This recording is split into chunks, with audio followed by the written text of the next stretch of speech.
रतन टाटा का अंतिम दर्शन वहां पर लेंगे। बाकी आगे की जानकारी अभी तक दी नहीं है कि आगे के अंतिम संस्कार और बाकी सारी चीजें किस तरीके से होगी, लेकिन 2 दिन से लगातार उनकी तबीयत को लेकर काफी बातें हो रही थी। हालांकि पहले दिन उनकी तरफ से बयान जारी किया था कि ये उनकी उम्र और बाकी चीजें देखते हुए उन्हें अस्पताल में भर्ती किया गया है, लेकिन 2 दिन के बाद कुछ ही देर पहले अब टाटा ग्रुप की तरफ से अधिकृत बयान इस बारे में जारी कर दिया गया है।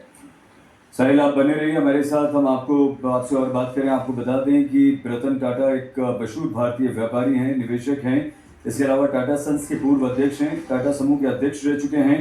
भारत के 2 सर्वोच्च नागरिक पुरस्कार पद्म विभूषण और पद्म भूषण से उन्हें सम्मानित किया जा चुका है। और टाटा के नाम बहुत सारी उपलब्धियां रही हैं। व्यापार जगत में बहुत बड़ा नाम है टाटा। रतन टाटा ने महत्वपूर्ण अधिग्रहणों का नेतृत्व किया। उन्होंने $450 मिलियन अमेरिकी डॉलर में टाटा टी की और टेटली से लेकर 2007 में 6 बिलियन पाउंड में टाटा स्टील की ओर से टाटा मोटर्स लगभग 2.5 बिलियन अमेरिकी डॉलर में उन्होंने ऐतिहासिक काम किए। और उनकी उपलब्धि के बारे में जितना कहा जाए कम है। भारतीय उद्योग जगत का एक बहुत बड़ा नाम। हालांकि कुछ दिन पहले भी रतन टाटा की तबीयत खराब हुई थी, उन्हें अस्पताल में भर्ती कराया गया था, लेकिन फिलहाल ये खबर आई कि अब वो इस दुनिया में नहीं हैं। रतन टाटा 86 वर्ष की उम्र में उन्होंने अंतिम सांस ली। उद्योगपति, समाजसेवी, टाटा सन्स के मुखिया, जाने माने उद्योगपति है। 86 वर्ष की उम्र में उनका निधन हुआ है। और अपने सामाजिक कार्यों के लिए भी रतन टाटा काफ़ी मशहूर हैं। रतन टाटा ने अपनी ज़िंदगी में बड़ी बड़ी उपलब्धियां हासिल की और जिन्हें शब्दों में बयां कर पाना संभव नहीं है। वो एक बेहद सफल व्यापारी, कारोबारी और शानदार लीडर, लाखों लोगों के लिए प्रेरणा स्रोत भी टाटा रहे। राष्ट्र निर्माण में रतन टाटा का योगदान भी नकारा नहीं जा सकता और 2 नागरिक सम्मान तो उन्हें मिले ही हैं। टाटा ग्रुप को नई ऊंचाइयों पर पहुंचाने वाले रतन टाटा सोशल मीडिया की दुनिया में भी काफ़ी सक्रिय रहा करते थे और ट्विटर, जिसे एक्स कहते हैं, उस पर भी उनके ज़बरदस्त फॉलोअर्स हैं। 1937 में एक पारसी परिवार में रतन टाटा का जन्म हुआ था और कम ही उम्र में उन्होंने अपनी पारिवारिक बिजनेस की बागडोर संभाल ली थी। बहुत कम उम्र से उन्होंने बिजनेस के प्रति अपने लगाव, अपने झुकाव और को दर्शाया, और न सिर्फ दर्शाया बल्कि बहुत तेज़ी से उन्होंने आगे कदम बढ़ाया। कम उम्र में ही उन्होंने बिजनेस में अपना नाम बनाना शुरू कर दिया था। हार्वर्ड बिजनेस स्कूल से पढ़ाई लिखाई पूरी की और कॉर्नेल यूनिवर्सिटी से भी उन्होंने आर्किटेक्चर में ग्रेजुएशन किया। टाटा ग्रुप आधिकारिक तौर पर रतन टाटा ने 1962 में ज्वाइन किया और अपने हुनर, अपने टैलेंट से अलग अलग क्षेत्रों में उन्होंने काफ़ी विकास किया। टाटा ग्रुप की होल्डिंग कंपनी टाटा सन्स के चेयरमैन के तौर पर उन्होंने टाटा को आगे बढ़ाने में काफ़ी महत्वपूर्ण भूमिका निभाई। एक ऐसे उद्योगपति जिनका ज़बरदस्त योगदान रहा। उनके स्वास्थ्य को लेकर जो परेशानियां थी, और ये ध्यान में हमारे दर्शकों को आ रहा होगा कि उन्होंने इस चीज पे जो अटकलें और रूमर्स कुछ एक दिन पहले चले थे, उनको लेके ट्वीट भी किया था। परंतु अभी कुछ समय पे आधिकारिक रूप से टाटा सन्स के जो चेयरमैन है एन चंद्रशेखर, उन्होंने स्टेटमेंट इशू की है। कई प्रकार की अटकलें जो चल रही थी वो कंफर्म हो चुकी हैं और उनका स्वर्गवास टाटा ग्रुप के लिए, जहां तक उसके चलने के लिए है, उस पे तो कोई बहुत बड़ा असर नहीं है। वो चेयरमैन एमेरिटस थे, कंपनी प्रोफेशनल्स द्वारा चलाई जा रही है। जो टाटा के समूह की इतनी सारी कंपनियां, वो सब प्रोफेशनल्स चला रहे हैं काफी समय से।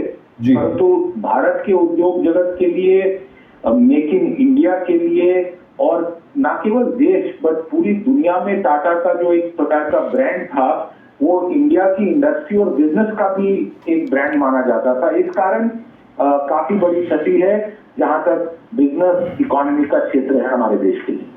बिल्कुल सिद्धार्थ, आपने कहा कि उनका योगदान उद्योग जगत के लिए, परिवार के लिए, अपनों के लिए तो एक क्षति है, लेकिन उनके उनके नेतृत्व में जिस तरह से टाटा ने विकास किया, टाटा कंपनी आगे बढ़ी, किस तरह से सिद्धार्थ आप इसे देखते हैं? देखिए, रतन टाटा जी का योगदान और उन जो इतिहास है वो बड़ा रोमांचित है, क्योंकि पूरा जो टाटा ग्रुप है, हमने देखा है कि टाटा का नमक, टाटा की लखपतिया, टाटा की ट्रक, टाटा का फोन, अब टाटा की एयरलाइन, मतलब हर क्षेत्र में आम आदमी के लिए टाटा समूह द्वारा बनाए गए प्रोडक्ट कहीं ना कहीं पे लाखों करोड़ों भारतवासियों के जीवन को कभी ना कभी एक नहीं तो कई बारी जीवन में उपयोग करने का अवसर मिला है।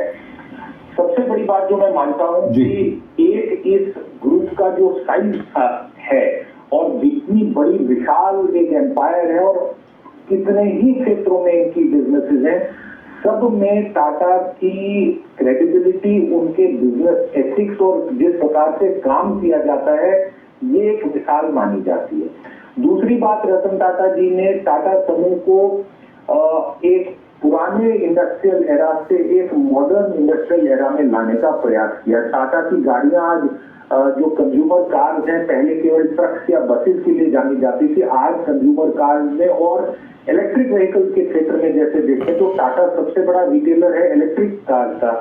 इसका श्रेय एक उदाहरण देने के लिए रतन टाटा जी को जाता है, क्योंकि जो टाटा की लखपतिया यानी जो नैनो कार है, अगर हमारे दर्शकों को ये बात याद आ रही हो, अगर प्रोजेक्ट से बंद करना पड़ा, वो टाटा की लखपतिया एक सस्ती गाड़ी जो लोग टू व्हीलर पे पूरा परिवार, मोटरसाइकिल पे पूरा परिवार देश में घूमता रहता है, उसके लिए एक उनको सुविधा मिले, 4 पहिया वाहन मिले, थोड़ी सुरक्षा सेफ्टी और बेटर रहे, बारिश धूप से बचे रहे। हम देखते हैं कि मोटरसाइकिल में पूरा परिवार कुंभा भर भर के चलता है, ऐसी देश में हालत है। उसको उन्होंने काउंटर करने के लिए एक ऐसा प्रोजेक्ट बनाया जिसको लेके काफी कंट्रोवर्सी भी हुई, उनको काफी मेहनत भी करनी पड़ी और कहीं ना कहीं पे टाटा, उसका साइज और देश की राजनीति भी जुड़ी होगी। आपको याद होगा कि वेस्ट बंगाल में जो पॉलिटिकल इश्यूज में प्लांट लगना था, ममता बनर्जी तृणमूल की एजिटेशन और उसके चलते किस प्रकार से उस प्रोजेक्ट को गुजरात ले जाया गया और प्रधानमंत्री नरेंद्र मोदी ने उस समय मुख्यमंत्री होते हुए इस प्रकार से वेलकम किया था टाटा की इन्वेस्टमेंट को। तो ये केवल उद्योग के क्षेत्र में नहीं, बट टाटा ग्रुप के साइज के कारण उद्योग से बाहर हमारी। सिद्धार्थ का संपर्क हमसे टूट गया। आगे हम एक बार फिर से बिजनेस टुडे के एडिटर सिद्धार्थ जरावी से संपर्क साधेंगे, लेकिन रतन टाटा ने न सिर्फ पैसेंजर कार टाटा इंडिका बनाई, टाटा नैनो की बात सिद्धार्थ लगातार कर रहे थे, लेकिन उन्होंने बेवरेज में भी अपनी पहचान बनाई। चाय उत्पादक का एक जबरदस्त बड़ा वितरक समूह टाटा को उन्होंने बनाया, जो कि एक बड़ी कंपनी थी ब्रिटेन की, उसका भी अधिग्रहण उन्होंने किया, उसे लेकर आए और टाटा समूह और अमेरिकन इंटरनेशनल ग्रुप इंक ने जॉइंट वेंचर से टाटा AIG की शुरुआत की।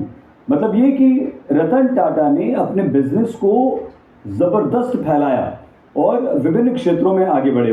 उन्होंने इंश्योरेंस की दुनिया में भी कदम रखा और न्यू इंडिया इंश्योरेंस की शुरुआत भी की, और जिसे कि राष्ट्रीयकृत किया गया और ये काम भी काफ़ी पहले कर दिया गया। तो रतन टाटा के नाम एक से बढ़कर एक उपलब्धियां हैं। BSNL पर नियंत्रण किया गया 2002 में। टाटा समूह ने विदेश संचार निगम लिमिटेड के शेयर हासिल किए और उसमें भी अपनी हिस्सेदारी बढ़ाई। वहाँ पर भी टाटा ने अपना काम किया और सार्वजनिक क्षेत्र का ये उपक्रम से बनाया। इसके अलावा टाटा कंसल्टेंसी सर्विसेज शुरू की, जो कि सॉफ्टवेयर की दुनिया है और सॉफ्टवेयर कंपनी है। वहाँ पर भी उन्होंने ज़बरदस्त काम किया और इसके बाद सार्वजनिक शेयर इसके लॉन्च किए, न्यूयॉर्क स्टॉक एक्सचेंज में लिस्टिंग हुए, टाटा मोटर्स वहाँ पर लिस्टिंग हुआ। इसी वर्ष कई तरह की और कारें उन्होंने यहाँ लगाई और टाटा स्टील ने एंग्लो डच कंपनी का भी अधिग्रहण किया। तो ये कमाल जो है वो रतन टाटा ने किया। दिव्येश हमारे संवाददाता इस समय मुंबई से हमारे साथ जुड़ गए हैं। मुंबई देश की आर्थिक राजधानी दिव्येश और एक बहुत बड़े बिजनेस टाइकून का हमारे बीच न रहना कितनी कमी खलेगी? जी देखिए, आपको बता दें कि रतन टाटा ना सिर्फ एक बिजनेसमैन थे, पर वो एक ऐसी हस्ती थे जो कि बिजनेस के साथ साथ फिलैंथ्रोपी यानी कि चैरिटी में भी बिलीव करते थे। उन्होंने टाटा ग्रुप को, जो कि एक भारतीय कंपनी थी, उसको ले जाकर एक दुनिया की नामचीन कंपनी बना दिया। उनके ही नेतृत्व में टाटा ग्रुप ने, टाटा टी ने टेस्ला कंपनी को एक्वायर किया, टाटा मोटर्स ने जैगुआर लैंड रोवर कंपनी को एक्वायर किया और टाटा स्टील ने कोरस को एक्वायर किया। तो आप समझ सकते हैं कि इतना बड़ा ग्रुप उनके ही नेतृत्व में टाटा ग्रुप बना। उसके बाद टीसीएस जो है वो देश के ही नहीं, दुनिया की सबसे बड़ी सॉफ्टवेयर कंसल्टेंसी कंपनियों में से एक बन गई। और ये सब कुछ रतन टाटा जी के नेतृत्व में ही हुआ। उनका ही सपना था कि भारत देश में एक ऐसी गाड़ी मैं बनाऊं जो कि भारत का आम नागरिक चला सके, और उन्होंने टाटा नैनो गाड़ी लॉन्च की। उनके ही नेतृत्व में टाटा नैनो गाड़ी लॉन्च की गई और बहुत से ऐसे कदम उन्होंने उठाए जिसके तहत उन्होंने टाटा ग्रुप को ही नहीं और बहुत सारे यूनिवर्सिटीज को, बहुत सारे कॉलेजेस को, यहाँ तक कि उन्होंने यूनाइटेड किंगडम में वहां पर भी इतने डोनेशन दिए जिसके तहत पानी पर रिसर्च हो सके, और जहां पर पानी की किल्लत है वहां पर पानी कैसे पहुंचाया जा सके उसके बारे में रिसर्च किया गया। हार्वर्ड बिजनेस स्कूल में डोनेशन दिया गया, जहां पर एक टाटा हॉल बना। कार्नेगी स्कूल में टाटा हॉल बना हुआ है। और इसी तरह पूरे दुनिया में टाटा का नाम रोशन हुआ और अलग अलग जगह पर, ना सिर्फ दुनिया की यूनिवर्सिटीज में, जबकि भारत में भी जो बड़ी बड़ी यूनिवर्सिटीज है, आईआईटी बॉम्बे है, यहाँ पर भी टेक्नोलॉजी पर ध्यान दिया उन्होंने ताकि बच्चों को अच्छे से अच्छी पढ़ाई मिल सके। टेक्नोलॉजी और रिसर्च की दुनिया में भारत के बच्चे अपना नाम कर सके। और इन सारे कदमों को उठाने के लिए टाटा, जो रतन टाटा थे, उन्होंने अलग अलग जगह पर फिलैंथ्रोपी की डोनेशन दिए और ये ध्यान रखा कि रूरल डेवलपमेंट जो है, जो गांव में एजुकेशन, दवाई और लोगों को इंजीनियरिंग की फैसिलिटीज कैसे मिल सके, उस पर खास करके कैसे ध्यान दिया जा सकता है। यूनिवर्सिटी ऑफ सैन डिएगो में state of art research facility बनवाई, जिसको टाटा ट्रस्ट ने $70 मिलियन दिए थे। इसके अलावा टाटा हॉल जो कि 4 मंजिला है, उसको भी उन्होंने बनवाया। Oxford university, Cornell university, Harvard university, Harvard business school, इन सारी जगह पर टाटा ने अपनी छाप छोड़ी। रतन टाटा अपनी छाप छोड़ चुके हैं और भारत देश का नाम इन्होंने रोशन किया है, क्योंकि टाटा सिर्फ एक भारतीय कंपनी बनके नहीं रही, ये ग्लोबल जायंट बनकर उभरी। और ये सब कुछ